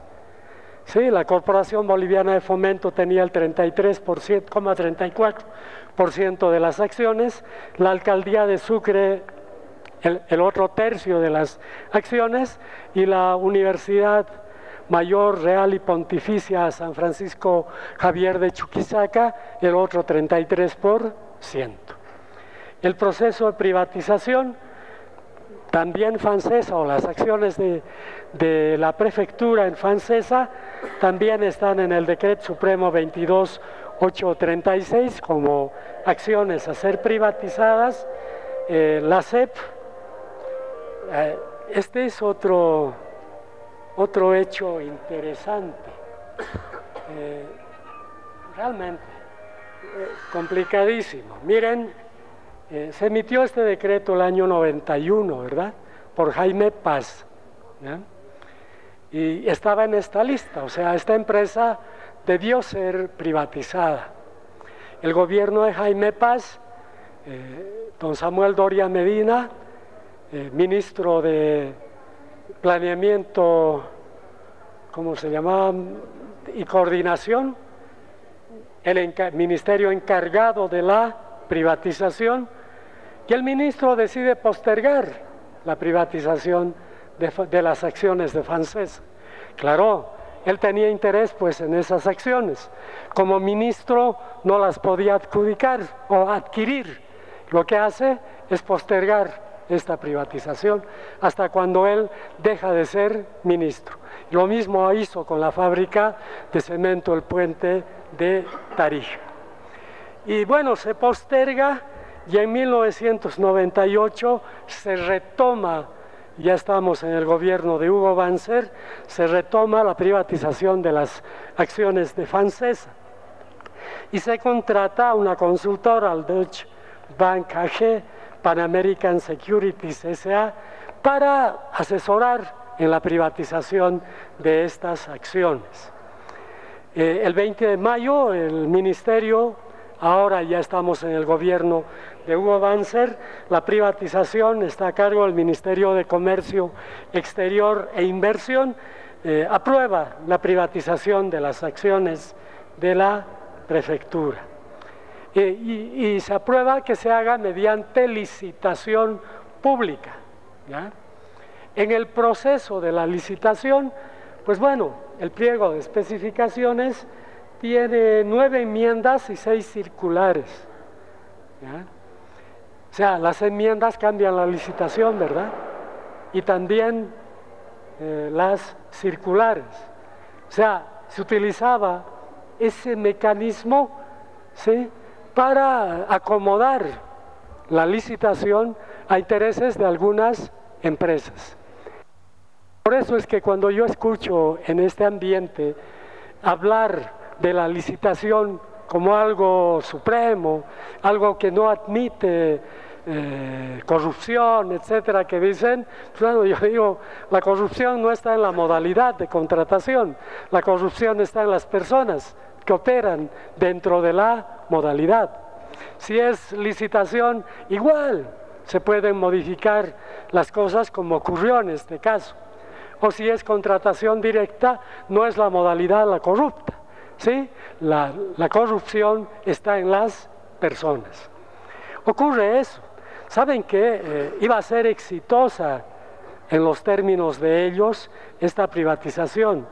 Ocurre que varias empresas, 8 empresas extranjeras, compran el pliego de especificaciones, ¿ya?, probablemente interesadas, y empiezan a, pues bueno, a hacer el seguimiento del procedimiento.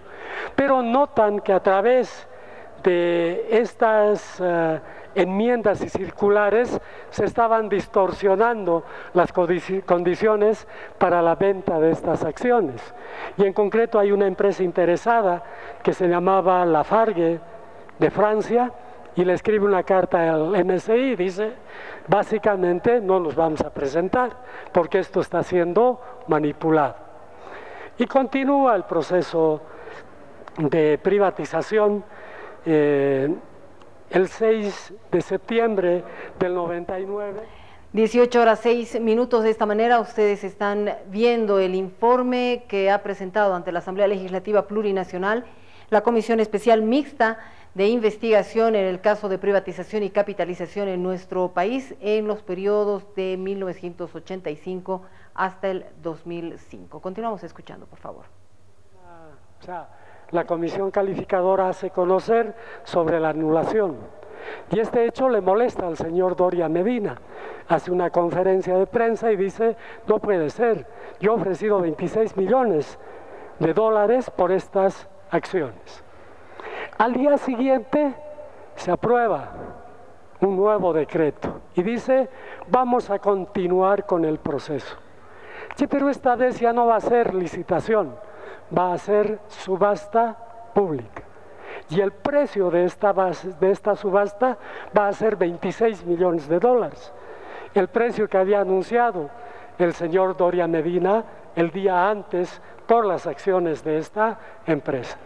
Y obviamente la subasta va y el señor Doria Medina se adjudica la empresa, ¿ya?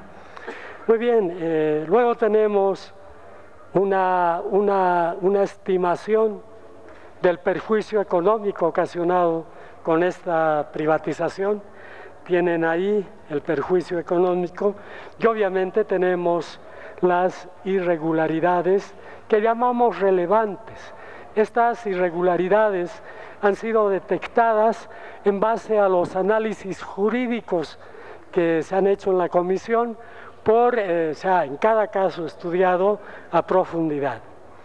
Miren, la Fancesa era una empresa por acciones, ¿sí? Cordecho, la prefectura después, la alcaldía y la universidad. La privatización de estas acciones debió realizarse a través de la bolsa de valores. Eso decía el Código de Comercio, pero no se hizo, ¿sí? Primero se licitó, ¿sí? Y en el camino, como hemos podido ver, se cambió la licitación por la subasta. O sea, un hecho absolutamente irregular en esta privatización. Este cambio de modalidad de transferencia sin respaldo técnico, porque se está cambiando la modalidad y tiene que haber un precio base que sea producto de un estudio técnico. No hubo eso, porque fracasó la licitación y al día siguiente se habilitó la subasta con un precio que casualmente es el que anunció el señor Samuel Doria Medina. Muy bien, podríamos seguir hablando, ¿verdad?, de la privatización de las empresas departamentales. Es un tema apasionante, pero pues bueno, vamos a cortar aquí la descripción y vamos a pasar a enunciar algunos resultados de la privatización y el cierre de las empresas públicas. Un primer dato es decir que 74% de las empresas públicas fueron enajenadas, y ahí tienen el detalle. Es harto, ¿verdad? 74 son 3/4, digamos, de las empresas que han sido enajenadas. O sea, lo que dijimos ya antes, la consigna de los gobiernos neoliberales fue liquidar a cualquier costo las empresas públicas, a cualquier costo. Miren, nunca se valoró la utilidad o el cumplimiento de objetivos para los cuales habían sido creadas las empresas. Es más, se llegó al extremo de querer privatizar proyectos de empresas. O sea, había un proyecto de empresa, por ejemplo, esta empresa que se llamaba Aserradero Chimanes en San Borja. No era una empresa, era un proyecto, pero aparece en el decreto supremo como una empresa a ser privatizada. Ese era el apuro que tenían ellos para privatizar. La privatización y el cierre de las empresas de las Cordes desaceleró pues el desarrollo regional en los 9 departamentos. Fíjense que de las 73 empresas privatizadas o cerradas de las corporaciones de desarrollo, 40 estaban dedicadas a la agropecuaria y producción de alimentos, 12 al sector de la construcción, 7 al transporte y comunicación. Cerrarlas o privatizarlas obviamente desacelera el desarrollo. La privatización y cierre de las empresas privatizadas de las prefecturas también desarrolló o desaceleró la política estatal de turismo en el país. Las 15 empresas privatizadas o cerradas estaban en el rubro hotelero, la mayoría, 8 de ellas, en el departamento de La Paz. Estos hoteles fueron cerrados o privatizados. Y obviamente eso afectó al turismo estatal. La privatización y cierre de empresas de las alcaldías afectó pues la economía popular. O sea, habían empresas que correspondían al sector del transporte público urbano a cargo de las alcaldías. Privatizar eso, pues bueno, implica aumento de pasajes, etcétera, que afecta a la economía del Estado. Como dijimos, la subvaluación fue una constante de trabajo de los privatizadores y sus consultores. En realidad, a pedido de los privatizadores es que las empresas consultoras subvaluaban las empresas. Y aquí están algunas modalidades, o sea, directamente subvaluadas por las empresas. Es el caso del Hotel Terminal. Los orureños sabemos, ¿verdad? El complejo Terminal Hotel es un edificio de 14 plantas. 2 de las plantas pertenecen a la terminal, ¿verdad? Y el resto, 12, son el hotel. ¿Saben en cuánto se vendió ese hotel de 12 plantas? $310,000. ¿Tienen? O sea, una barbaridad. No se valoraron activos intangibles ni derechos. Es el caso de la fábrica de cemento de Tarija y la fábrica de cerámica roja de Cobija. Algunas fueron fragmentadas y vendidas como activos. Hemos visto un caso, Fambiplan, pero no es el único. Otro caso es Fambiplan, ¿sí? En Fambiplan, una empresa paceña, ¿sí? ¿Sí? las autoridades decidieron que se apague el horno de vitrificación que llamaban. Apagado ese horno, cerrada la fábrica, ¿qué va a hacer? Y se vendieron los activos, por supuesto, a menor precio de esta fábrica. Otro caso fue el de NACA, ¿no? En el Beni, ¿sí? Lo de NACA, la empresa nacional de la castaña, desapareció, ¿sí? Se cerró y se vendieron algunas de las cosas como activos, pero otras no se sabe siquiera qué pasó con ellas, ¿no? Algunas, ya hemos comentado esto. Y miren, a través de esta privatización fueron interrumpidas pues cadenas productivas que empezaban a conformarse, articulando la producción agrícola e industrial. Teníamos, por ejemplo, la planta de ají de Chuquisaca, dependía de Cordex, fue cerrada, ¿sí? Esta planta de ají de Chuquisaca era una planta procesadora de ají, ¿verdad? Industrializaba el ají que producían nuestros campesinos. Y se rompió esta incipiente cadena productiva. Otro caso es la planta procesadora de Tarwi, dependiente de Cordeco, en Cochabamba. Tarwi, ¿verdad? ¿Sí? Una planta procesadora, una planta, pues bueno, industrial, ¿verdad? Que procesaba productos de los campesinos nuevamente. Esta fue privatizada, fue vendida. Había también la planta industrializadora de quinoa de La Paz, que dependía de Cordepaz. Esta también fue vendida, procesaba quinoa, sí, procesaba lo que nuestros campesinos producían.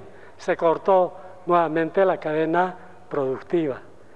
Ya hay otras más que podemos mencionar, pero ocurrió eso, cortaron circuitos productivos. Hubo irracionalidad en el pago por consultorías, hemos visto ya esos casos, ¿verdad? Sí, particularmente en Sucre, lo que se pagó por consultorías fue mucho, mucho mayor que lo que se cobró por la empresa, realmente una barbaridad. Otro efecto preocupante es que el cierre de empresas dejó sin asistencia técnica ni capacitación a los productores, sobre todo campesinos. O sea, muchas de las empresas de las corporaciones de desarrollo eran de asistencia técnica, de capacitación a los productores campesinos, pero se cerraron. Tenemos el caso de la empresa productora de semilla mejorada San Carlitos, entregaba pues semilla mejorada a los productores campesinos. Esta se cerró, ¿sí? Se cerró y los campesinos quedaron sin esta semilla mejorada. Igual la planta procesadora de semillas El Palmar se cerró, ¿sí? Esto estaba en Tarija, ¿verdad? Sí, se cerró. Y bueno, nuevamente desprotegidos los productores. Y así hay una serie de empresas, de las Cordes particularmente, que fueron cerradas o privatizadas y dejaron a nuestros productores sin asesoramiento técnico importante en su tiempo y sin capacitación que era también necesario. Los productores locales de materias primas perdieron pues la oportunidad de vender ya a un precio justo sus productos. Es el caso de los productores de leche, ¿verdad? ¿Sí? Que vendían y tenían convenios adecuados para vender su producto a las procesadoras de leche, las PIL, que estaban en 5 departamentos, Milka, Cabaña Lechera Todos Santos, planta elaboradora de quesos San Javier, la planta envasadora de tomates y hortalizas, ¿sí? O sea, se privatizaron esas empresas y los productores, los nuestros, quedaron colgados, entre comillas. A ver, miren, esto también es genial. Se financió pues la privatización y para financiar la privatización se recurrió pues, a crédito externo, ¿ya? ¿Saben cuánto fue el crédito que se obtuvo del BID y del Banco Mundial? Del BID 60 millones y del Banco Mundial 87,18 millones de dólares. Estamos hablando de 147 aproximadamente millones de dólares de financiamiento externo para privatizar empresas. ¿Saben en cuánto se vendieron todas las empresas que se vendieron? En 99 millones de dólares, en casi la mitad de lo que costó el financiamiento. Finalmente, tenemos ahí departamento por departamento un consolidado del perjuicio económico ocasionado a las regiones por la privatización de sus empresas. En dólares de ese entonces, ese perjuicio está alrededor de los 28 millones de dólares. Eso sería para completar esta primera parte, señor presidente, y muchísimas gracias. Bien, de esa manera ustedes han visto y escuchado el informe que ha brindado a la Asamblea Legislativa Plurinacional la Comisión Especial Mixta de Investigación en el proceso de privatización y capitalización en Bolivia desde los años 1985 al 2005. Su presidente, el senador Rubén Medinaceli, ha hecho énfasis también en las empresas que han sido privatizadas y habló sobre el daño económico que decíamos nosotros de inicio se calculaba en 21.000 millones de dólares. Dio otra cifra más grande el senador Medinaceli, hablando de casi 28.000 millones de dólares. Seguramente ya el día jueves en las conclusiones vamos a saber la cifra exacta del daño económico que ha sufrido el Estado boliviano con la privatización y la capitalización de las empresas estatales. Hasta aquí la información. Gracias. Permiso.